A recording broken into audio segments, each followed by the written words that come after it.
Shalom, this video is about Shabbat Hazone, which occurs every year right before Tisha Bav, the saddest day of the Jewish year. It's called Shabbat Hazone because of the first word of the Hafatarah that's always recited on that Shabbat, the third in a series of very serious Hafatarot, this one by Isaiah, the very first chapter. And Isaiah says, this is the vision of Isaiah, the word Chazon. And a couple of interesting comments about the Torah portion, the Hafatarah, and the Shabbat Hazone itself. It is, after all, to prepare us for the saddest day of the year, the day of the terrible tragedies of the destruction of the first temple by the Babylonians in 586 BCE, and then the destruction of the second temple by the Romans in 70 CE on the same day of the year, the 9th of Av. Now, several points, and there's three main ideas to know. The first has to do with chazon, and the question is, what did Isaiah mean by the word chazon? Well, Isaiah, when you say the word vision, it can either be long-term vision about what you expect for something, or what you actually see, a short-term vision. And in this case, in the Isaiah case, they both apply. Isaiah is talking about the facts in front of him, how unjust the society is, and warns them of the impending catastrophe that will occur if they don't correct the injustice. And then the end of the Hafatarah is that Zion will be redeemed by justice, the chazon Yeshayahu. Now, it's important to bear in mind there's another place in the Bible that has the word chazon from the Proverbs, Mishlei, which says, where there is no chazon, the people perish.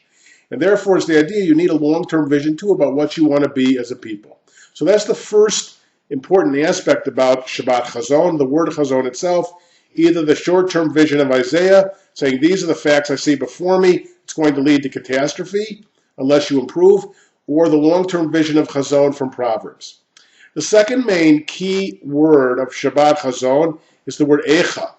Now, in the Torah reading, we have the word eichah, and it's often chanted in the special melody of the Lamentations book, eichah yashva ba da da da da da da da da da da, because in that verse where in eichah, in the Torah reading, Moses is saying, alas, how can I bear this? And Moses is reviewing the history of the Jewish people until that point, and he reminds them that he was doing it all alone at one point, and he says, how can I bear the people? And then God gave him some assistance with extra people to help him. And there the word eichah means, how can I do this? I can't do it alone. Eichah. Now, in the Hafatarah of Isaiah that we read today, we also have the word eichah. And the eichah there is very similar to the book of Lamentations that we chant on the 9th of Av in a couple of days. And there, Isaiah is saying, eichah, how, alas, this is not how can I do it, but alas, the city has become a harlot. Now, it's interesting, it's very similar words that are the beginning of the book of Lamentations. Eichah, alas, the city has become desolate and destroyed. And we often chant lots of the Hafatarah of Shabbat Hazone and eichah melody, or at least a few of the verses like that one, eichah. So the second word to know about Shabbat Hazone is the word eichah with its two meanings. How can I possibly do this, Moses says in the Torah reading, and alas, eichah in the Hafatarah. The final main idea of the Shabbat Hazone has to do with a mountain. It's interesting that when Moses is reviewing the history of the Jewish people, he has the same expression with a small alteration.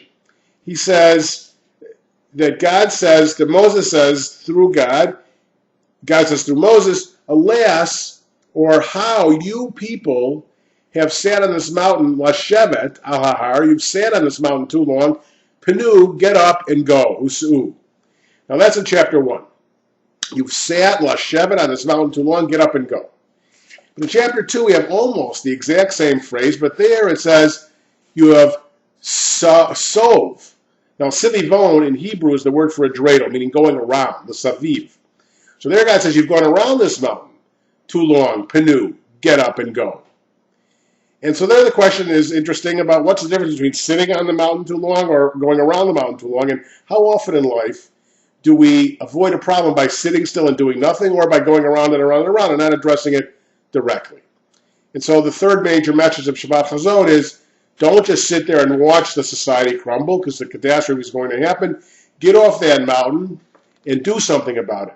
And stop going around the problem without addressing it head on. It's very easy to do that. We all do it about our lives. You got health issues, we sit down and don't do anything about it, or we go around it. Relationship issues, money issues, societal challenges, we don't address them directly. God says in two different ways here, it's time to get off the mountain, stop sitting around, and stop going around the problem. And I think those are some of the central ideas we need to remember about Shabbat Hazone on the Shabbat before the saddest day of the Jewish year. First of all, chazon is both having short-term vision, clearly to see the problems that lie before you, and long-term vision, as expressed in Proverbs, where there is no chazon, the people perish. Second of all, eichah has these meanings of both, how can I do this, and alas, how sad it is. And finally, we have these two expressions about the mountain: don't sit and do nothing, and don't just go around the problem. Shalom.